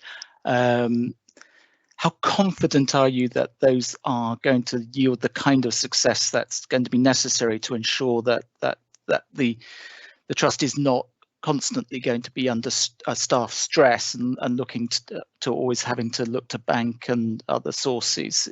Are you confident that this will happen, or is it more a matter of hope that these things will deliver the staff that you need? Thanks for the question, Councillor Garrett. It's a good question. As ever, you get to the nub of the challenge, so thank you for that. I would like to say that I'm very confident in the response that we've had on the island. The sort of what I'll just call to arms has been absolutely brilliant. The response that we've seen from more retired, from people that were not working in frontline services that have said that they'll come back, and they have come back. And people with an ongoing commitment has been absolutely phenomenal. So I think we really do need to congratulate the island community for again, that response. Our partnerships, sort of at a macro level, have really enabled us to attract a greater number and a potential higher calibre of individual when we're looking to recruit as well. And that's in the very early stages. So the confidence that I think I have from that is high, and it's growing. Would I say that I'm hand on heart, every post will be able to recruit successfully too? I can't give you that assurance tonight, and I know you can't expect me to, but we're really very confident in what we're doing so far. And if I may, Chair, just and that's really good to hear the way that you're expressing yourself on that. What sort of timescale do you think we have to, or you will have to look at before you can say, no, these things aren't delivering what we need, and that we need that you will need to address other steps? Sure. I think it depends by service. If I'm perfectly honest, I think some of the services have slightly larger challenges than others. So it's impossible almost to give you a blanket, but we're certainly talking months, certainly not weeks or days. Good. But not years, which is great. Well, months is so months could stretch positive. depending on the nature of the service. I can't give you an exact answer to that, Councillor, but we'll keep you informed as we progress. Good, thank you for that, Darren. And we'll move to Leslie now for the last section of your presentation. Thank you for that. So what I wanted to do was to talk first of all about the implementation of our new strategy, which the committee will be aware of, and then to talk about COVID and hopefully pick up some of Councillor Lee's questions from earlier in that. You will be aware that we developed our new strategy, the No Wrong Door strategy, in October. And we're working hard on implementing that strategy at the moment, and making really good progress despite COVID. COVID has not impacted mental health services over the last couple of months in the way it has acute, but nonetheless has had a significant impact on reduced workforce and so on, and more recently starting to see increase in demand. But despite that, we've felt it's been really important to progress the transformation. Because that's the thing that's going to get us into the strongest position for the future. One of the things that we've done is put a new leadership structure in place, and in order to reflect the integrated partnership working that's so fundamental to our new strategy, we've included in our new leadership structure some joint roles. So, for example, the new Director of Operations for Mental Health, James Seaward, retains his mental health commissioning role, and he's in a role across both the CCG and the Trust. And we've also developed a new locality manager role that works across mental and physical health services in the locality, which I think really puts us in a very strong position to fully implement the model as we go forward. The next thing I wanted to talk about is our rehabilitation services based in Woodlands. So this is a bed-based mental health rehabilitation ward with 10 beds at the moment. And as I've discussed with the committee on a couple of occasions in the past, our plan is to make a radical change here and to convert Woodlands into residential placement, and the staff team will become a community intensive rehab support team, and we're on track to be able to deliver that from the 1st of April. There's a lot of engagement with staff and with service users going on at the moment. Southern Housing are about to start the building works that are needed to make the changes. Staff trainings underway, so lots of really good progress there, and I hope next time I come to overview and scrutiny I can tell you that it's been done. The dementia services are an important part of our transformation programme. It's a real priority, and we've really benefited from having input from Solent Trust in that. So a new clinical reference group has been established with older people's mental health service clinicians from both Solent and the Isle of Wight, and they're doing quite a short focus piece of work that will look at what we need in place in terms of dementia services, and in particular that piece of work will address dementia beds going forward. So that's in progress at the moment, and I'll continue to report back as that work develops. And then finally, I wanted to flag the work that's happening in the South locality, and we're really grateful to Dr. Dan O'Neill and John, who have been fantastic in supporting the development of an integrated mental health model in the South locality. In fact, it's more than just mental health, it's mental and physical health. And we're using that as a test bed to look at innovative ways of developing integrated care in that locality, with a view to then rapidly rolling out across the whole island. We've been successful in attracting some additional funds that will come in place hopefully from April to support the development of that model. And then finally, I wanted to talk about COVID. We're doing some modelling to look at impacts of COVID with partners across Hampshire. It's clear that the demand for mental health services has been suppressed by lockdown. And so as we get back to something closer to normality, we'll not only have the normal demand on service, but I think the impact of that suppressed demand on top. And the consequence of that is that people are presenting more acutely unwell than they would otherwise. And then in addition to that, we're also seeing the direct COVID impacts on mental health. So we know that the social isolation associated with lockdown has psychological impacts for very many people. We know bereavement, trauma, and things like long COVID are directly impacting on the mental health of the population, and we see that translated through to mental health services.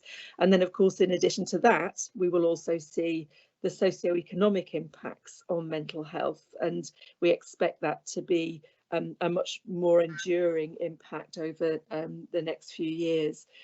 So we are now in line with a national picture, seeing an increase in eating disorder presentations, particularly with young people, and an increase in demand on our acute inpatient service.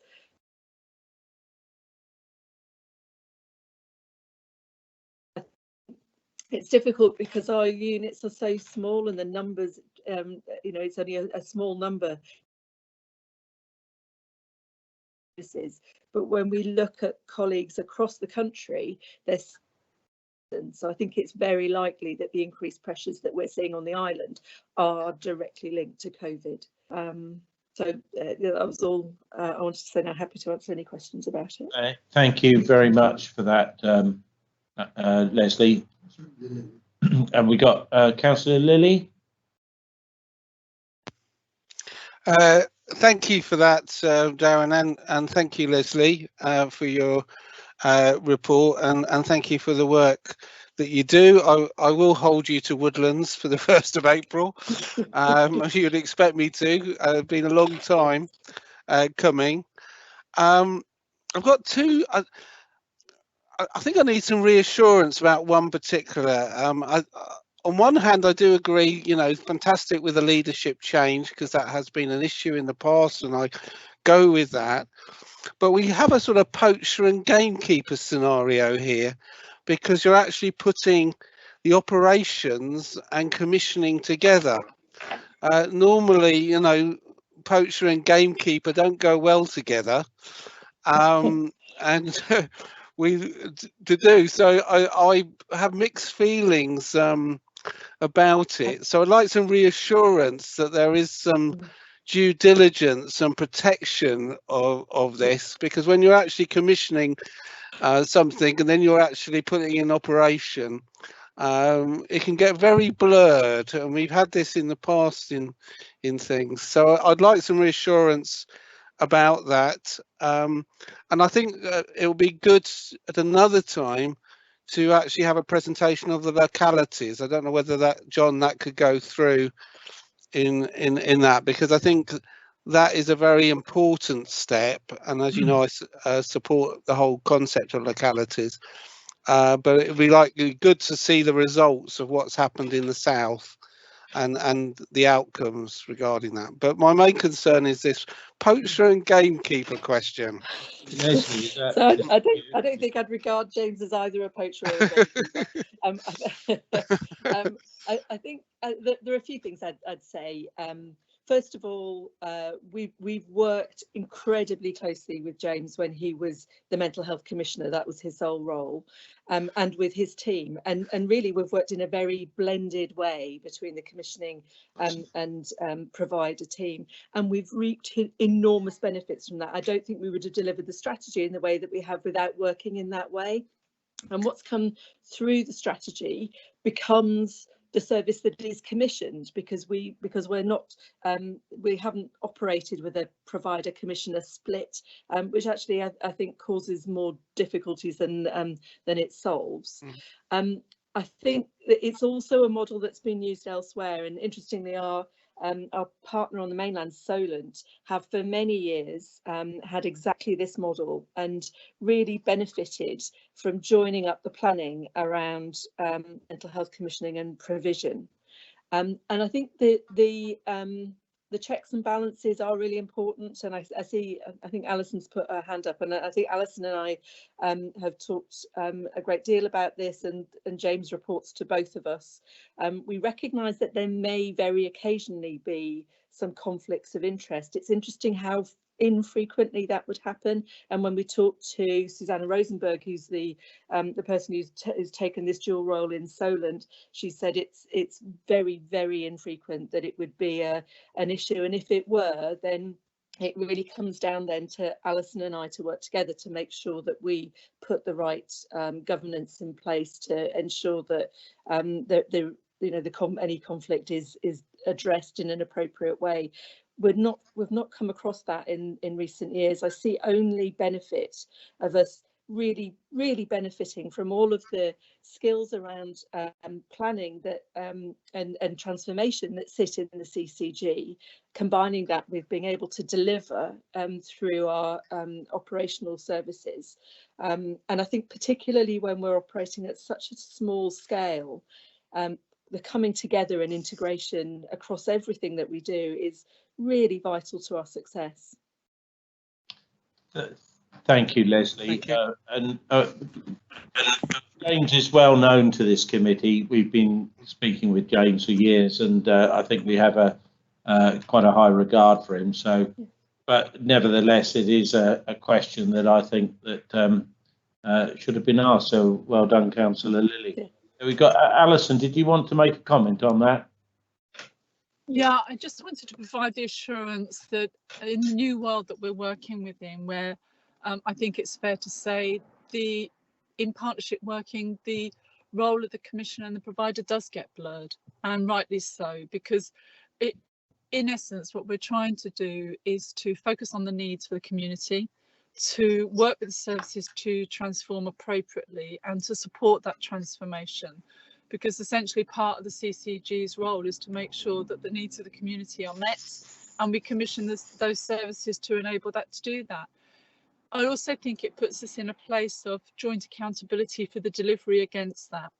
And that's really, really important, that we both hold some accountability to deliver the transformation that's been identified to match the community's needs.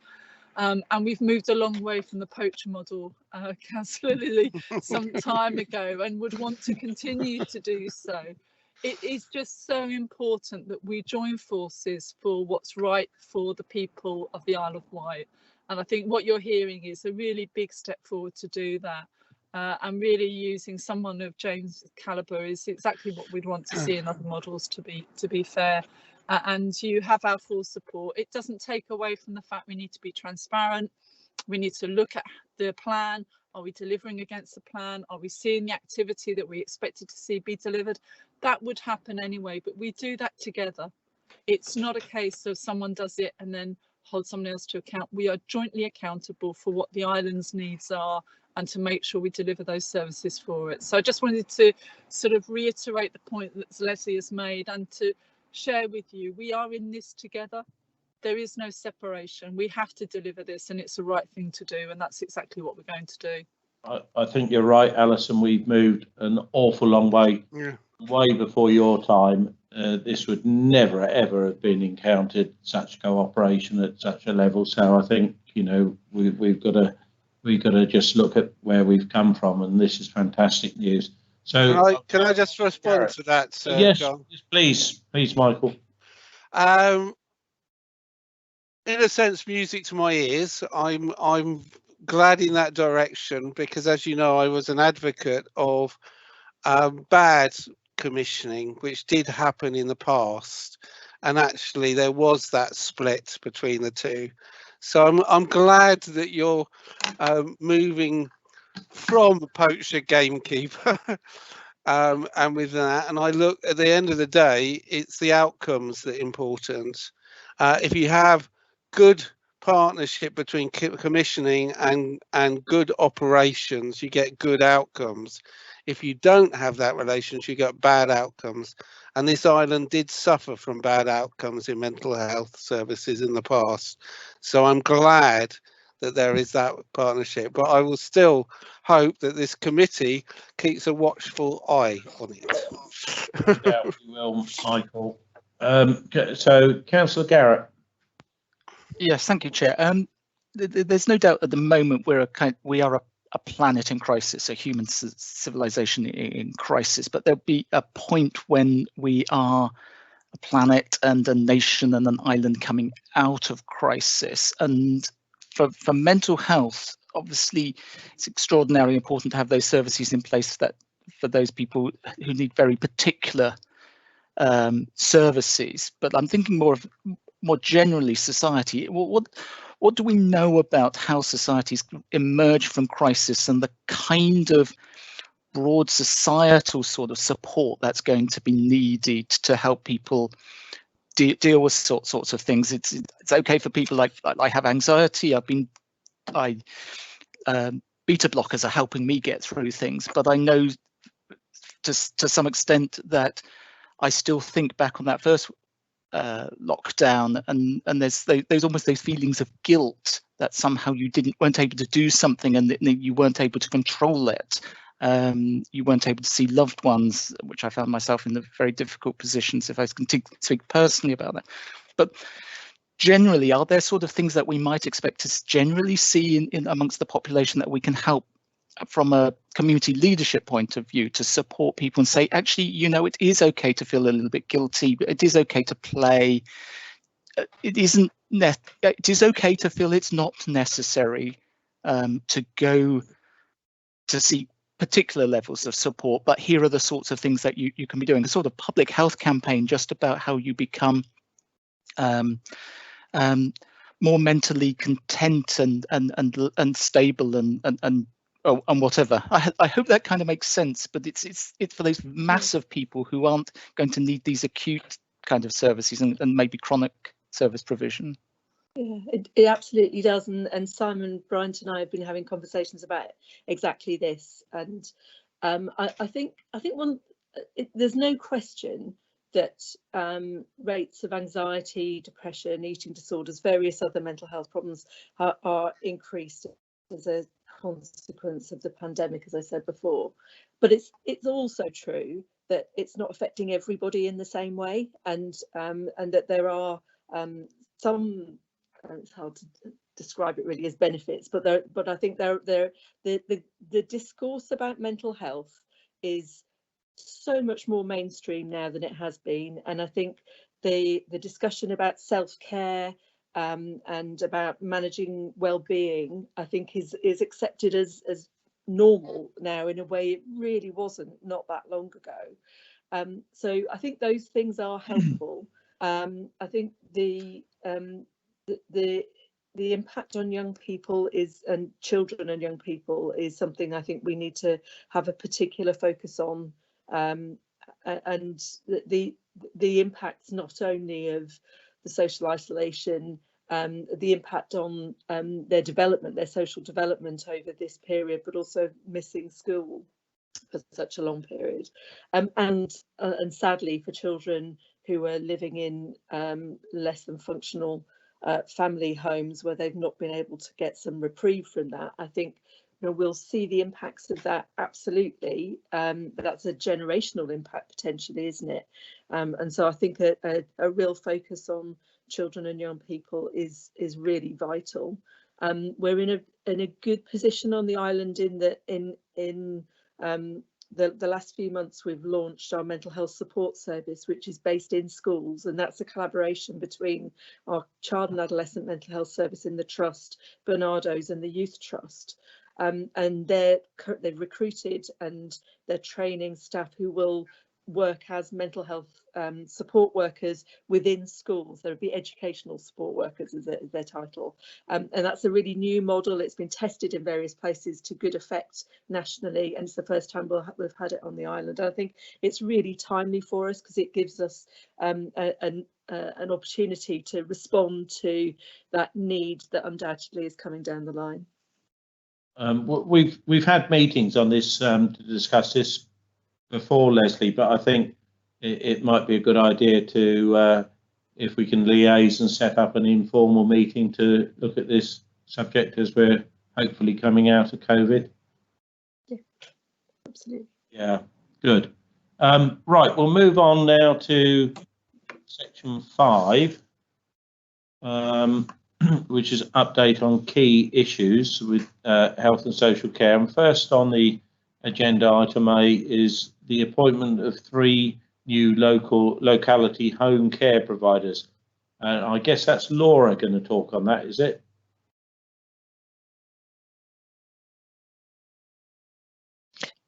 Good evening, Councillor Howe. Yes, it is me, and the report is one that was requested through yourself as chair of this committee.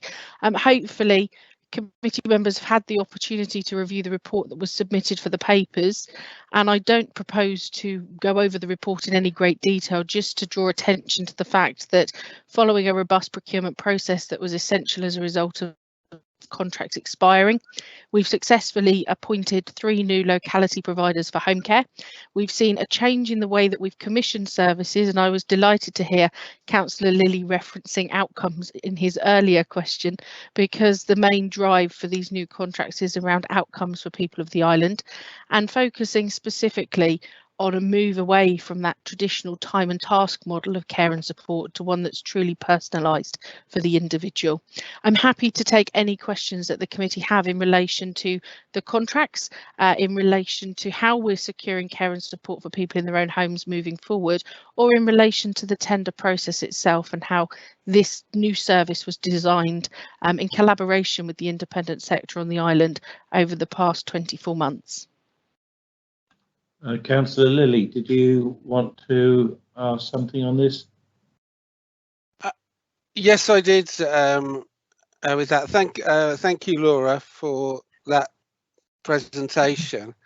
I suppose, just to put it in context, that we're about scrutinising things, and this is not necessarily criticising. It's just asking, I suppose, scrutiny-style questions regarding this contract. I do wish to start to thank all the island care providers that have supported the Isle of Wight Council and the community for about 20 years, and throughout COVID, and they're important. And it's about them I'm concerned, because when I've actually looked at this contract, which is over a lot of years, it's about £3 million worth, sorry, 30 million over I think 10 years, and the actual 3 contracts, or main contracts, have gone to 2 mainland companies, and one has gone to an island company, but that is in fact a franchise of a national company. So actually the ownership of the contract and where the profits will go is actually not in our economy. Actually it goes off, and I'm particularly concerned that the Swindon model was actually adopted by it, and that the creator of that model, First City Nursing, are in fact one of those three contractors. So in a sense, we've adopted their model, and we've then gone to actually give of that. So I'm concerned. I'm also concerned that one of the contractors is a relatively new company, but we've actually given a contract to them.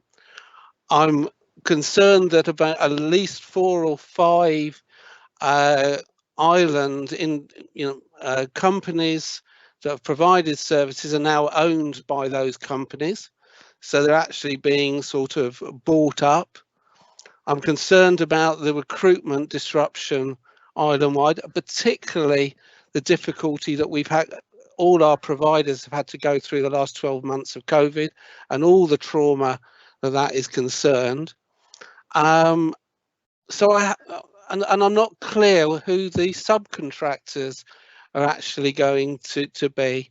And I think it's important that actually talking to a lot of the island independent providers who have had a very good relationship with Laura through this period of time are actually very unsure about their future within that. And if we actually asked them to come to a meeting, which we did previously, Chair, I think they would have some concerns and some questions. That is definitely the feedback I'm getting. So I'm just worried about the process. I'm worried what it will do to the care industry, independent care industry on the island, that we've absolutely been critical over the last year in COVID. And I also question the timing of it. You had to do this, and I don't disagree with the fact you had to do it, but actually you've done it at a particular time when our care providers are really coming through a very difficult period of time, and there's going to be major upheaval in the next year of the change to these mainland providers. Thanks for all that, Michael. Laura, are you happy to answer that now? Forgive me, Councillor Nicholson, I'm not clear on Councillor Lilly's questions. There was a lot of information that Councillor Lilly shared as feedback from the independent sector, but I'm happy to answer any specific questions. I just wasn't cited on them through Councillor Lilly's representation. Councillor Lilly, through the chairman, perhaps you could ask some specific questions I can answer for you, and if we could take them one at a time, that would be very helpful to me. Okay, the first question is giving the contract to 2 mainland providers and also a national franchise provider on the island. How will that affect the independent sector? So that's a straight question. Thank you, Councillor Lilly. The contract wasn't given to anyone. It was awarded after a lawful procurement process. We don't have the ability within the public contract regulations to stipulate that contracts can only go to Isle of Wight firms. What we did in order to ensure that our local marketplace was not disadvantaged was to provide them with training in terms of how tenders can be completed, and shared in advance of the tender closing as part of the initial pack our full evaluation criteria together with the scoring mechanism, so everyone was cited on the same information up front. The providers who've successfully been awarded the contracts after that competitive legal process are the 3 companies named in the report, and whilst 2 of them are mainland-based organisations, the care and support is being delivered through local care providers who made a decision to sell their businesses to the mainland providers. So in terms of our local economy, local care providers, the staff on the ground haven't changed. The organisations have new owners, but they remain Isle of Wight organisations delivering care to Isle of Wight residents. Thank you for that clarification. Michael, well, within the tender process, there is a carbon footprint looked at it within that. I mean, is that being put into proper due diligence? Because I do question the fact that if these organisations are owned by national companies, they're actually not island based, are they? And it doesn't necessarily benefit our economy, right? They go to shareholders of those companies, don't they? Councillor Lilly, in terms of the question around value for money and local sustainability, those were questions which form part of the tender. And because the workforce hasn't changed, save for perhaps the head office staff who also are locating locally, we've not seen any disadvantages. The full evaluation criteria was publicly available, as was the scoring mechanism.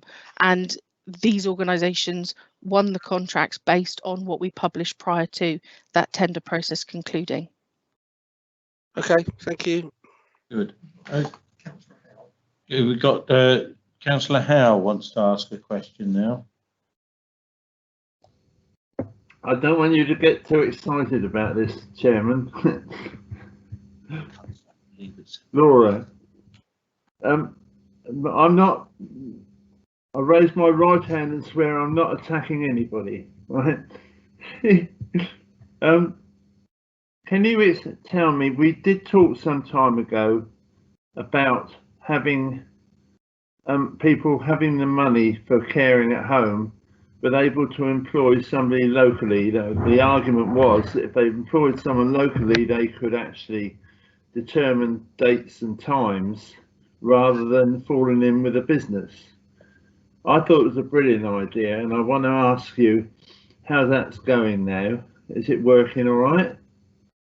And secondly, was that we hear, whether it's true or not, that a number of people who do domestic care are very afraid of going into people's houses and therefore are leaving or not saying they were not prepared to do it at the moment. Is that true as well? Could you sort of give me some idea of? And they're 2 nice questions, I think. I'll take your second question first, if I may, Councillor Howe. We did see at the height of the pandemic a real anxiety in our workforce locally around delivering care and support in people's own homes. That was largely linked to the lack of national testing being available for the domiciliary care workforce. As that testing's come online and as we've seen vaccination rolled out, that level of anxiety has reduced. And I'm pleased to say what we're seeing across the domiciliary care market is an increase in our ability to recruit to those posts. We're seeing people coming into that care market who previously have been employed in other parts of our local economy. So the anxiety we saw originally has slowly over time diminished. The Chief Executive referenced earlier our internal hot team of dom care providers, and they were really useful to us in terms of patching any gaps where we saw that anxiety come to fruition across the independent sector. But it was few and far between on the island. We did very, very well in terms of being able to support local workforce to reduce that level of anxiety and to continue to deliver care and support to people in their own home.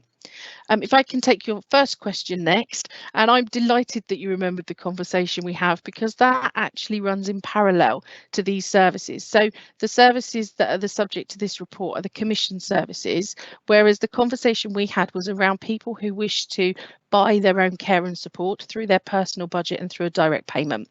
We now have somewhere in the region of 1,300 people in receipt of direct payments on the Isle of Wight, some supported through my team and some completely independent, who receive the money from the local authority to go off and buy their care and support from whomsoever they wish on whatever basis they choose. It sounds a little cavalier, and I want to assure you it isn't. There's a full audit process in place behind our direct payment scheme, and that's carefully managed through the local authorities team. And we've recently had our internal audit undertaken in relation to those systems and processes. So it is something that we manage and keep an eye on, but absolutely that option is available to everybody.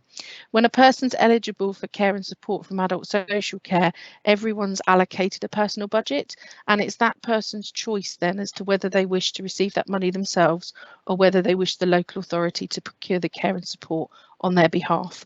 The contract we're talking about today is where the second option is their preferred choice and they want us to make those arrangements for them.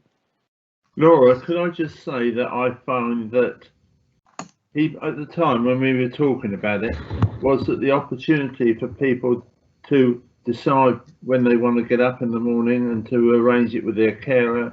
And I think we talked about that, and people being able to choose when they want to go to bed at night, as long as the carer is available. And I think it's a wonderful idea because it's simply, you're not tied to some company's program. The individual is able to run their own life if possible, and I think that's brilliant. So thank you. Right, Joanna Smith, you want to make a comment? Thank you, John. Yeah, I just wanted to say I was involved in some of the meetings around the procurement of the new contracts, and initially I was sceptical, but we did some work 3 or 4 years ago around domiciliary care agencies, and people were telling us they don't want to be chained to specific times of the day when staff are able to come in and support them. And, you know, 3 or 4 years ago, we were getting people telling us that carers would be late for their appointments. So instead of arriving at 8 in the morning, they turn up at 11:30 to get them out of bed and get their breakfast. And then they come again at 12:30 to provide them with their lunch. So it was a system that wasn't working. You know, we all know that the system had to change. So I'm hoping that this will be the opportunity for services to be led by what people want and need, and not what services are able to provide for them. And I think that's where the Isle of Wight Council is trying to go with this, that they're totally changing the culture of the work to enable people to get what they want, as I say. So hopefully this will be a really positive move and address some of the issues that we've had in the past.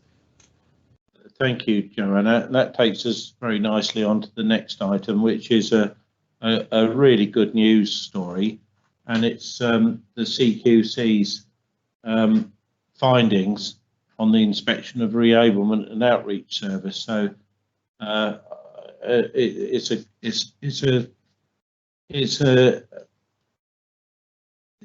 a good report. It's an outstanding report from where we've come from. So just congratulations to all those involved in such an achievement under such difficult circumstances. Did anyone want to speak on that?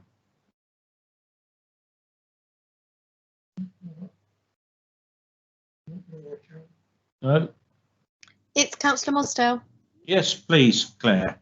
Yeah, I think we need to take the report as read, but I think we need to make that thanks to the teams such as Martin Garbett and the help from Laura and from Carol and everyone behind the scenes who worked so hard. I was a little bit cheesed off because I think we should have had outstanding overall, because I think, you know, the work and the change round that they have done has been absolutely fantastic. So from me, from Cabinet Member, I would just like to say a huge amount of thanks. Laura and John are here to answer any questions if you do have them, but it really is a good news story. I completely agree, but thanks to the team that were involved. No, I don't think there's any questions, but I just think from the committee, well done. Chairman, they've taken away my clapping hands. John, yes, there's funny things happening tonight, no doubt.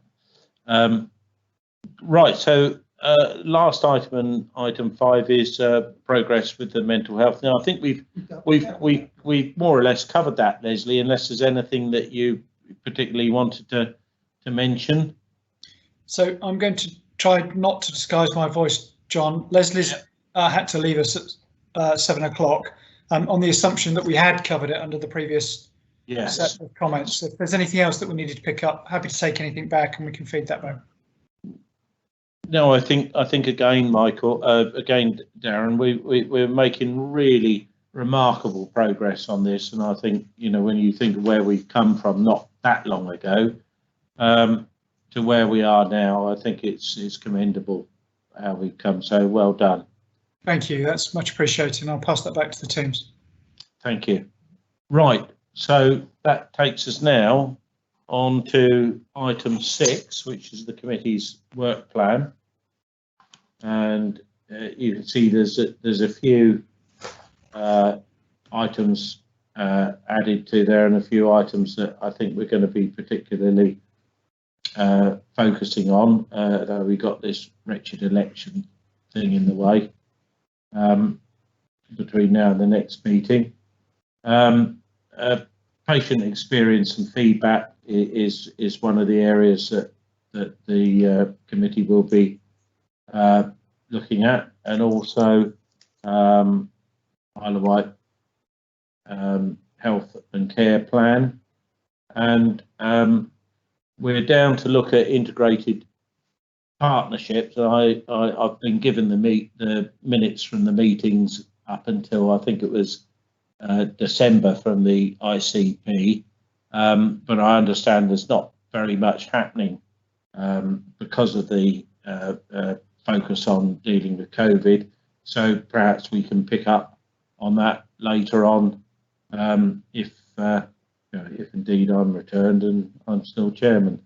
But it's in the work plan anyway, so if that isn't the case, then it'll be picked up by whoever. And Councillor Lilly, do you want to say something on the work plan? Yes, it was just to also link, I think, with Darren as well. I think on the work plan for the next meeting, obviously whether we're all here or not is a question mark. But on Healthwatch, I think the report on suicide prevention, and that's obviously linked to mental health, is coming then, and I think it's a very timely and important report at that particular time. I know that Healthwatch have done a huge amount of work on it. I know they've been working with the CCG and the NHS teams and Leslie and concerned. So I'm very keen on that, because I think that there has been an expectation on that report, and I think I just want to highlight that that will be the time to really look at it and see what we can learn from it. Thank you. Thank you, Michael. Yes, and we're also going to think with Healthwatch's Island Priorities Survey as well. Now, Claire, you wanted to come in and say something on the ICP. Yes, just some feedback from the ICP, and I'm hoping that Darren Cottrell will start nodding his head. I think one of the things that we've agreed over the ICP meetings that we've had is actually the one thing that COVID has done has forced us to integrate probably 5 years quicker than we've had to, that we would have. I think we've actually come leaps and bounds. We sit in those meetings now, and after 4 years of sitting in them, I'm suddenly sat there thinking, we really are one team now. It's one thing that COVID has done for the integrated care partnership is actually forced us to actually have no choice but to work as one system. So I think that's something that you will get a feedback from. And yes, Darren's got nodding, so that's quite good. But that's the one bit of feedback I really needed to give you, that and you can't say anything good has come out of COVID, but actually it has made some real changes, and John Metcalf is waving as well now. there's been a silver lining, you say. Oh, John Metcalf. Yeah, thank you, Chairman. Councillor Mosdell's just prompted me to recall, and it might be something that you would want to suggest to your successor colleagues to look at. But of course, the government has just published its white paper on integrated health and social care, and it would seem to me, of which ICPs and ICSs do form a part, and it would seem to me that an early piece of work for the committee would be to look at the draft white paper and try to understand the implications for the island system, and try and give some advice and support to that system about how we might want to respond to the white paper. So I would suggest that might even come before anything you talk about in terms of ICPs. We can schedule that, John. We can schedule that. Yes. Thank you. Right. So, was there anything you wanted to say, Darren? Before you, because you got to go. No, not to hold the meeting up. I did nod in the appropriate places following my cue from Councillor Mosdell. Okay, jolly good. Oh yes, so I did mean it, of course. In order. Thank you. So we're now on to members' question time. Is there any? No questions submitted. So just to say, we're a little bit over the 2 hours, but it was a very full meeting, very full discussion, very important points. Very good contributions from everybody. So thank you to all for giving up their time in such an important subject matter. So good night. Thank you, Chairman. Good night. Good night. Thank you, Chairman.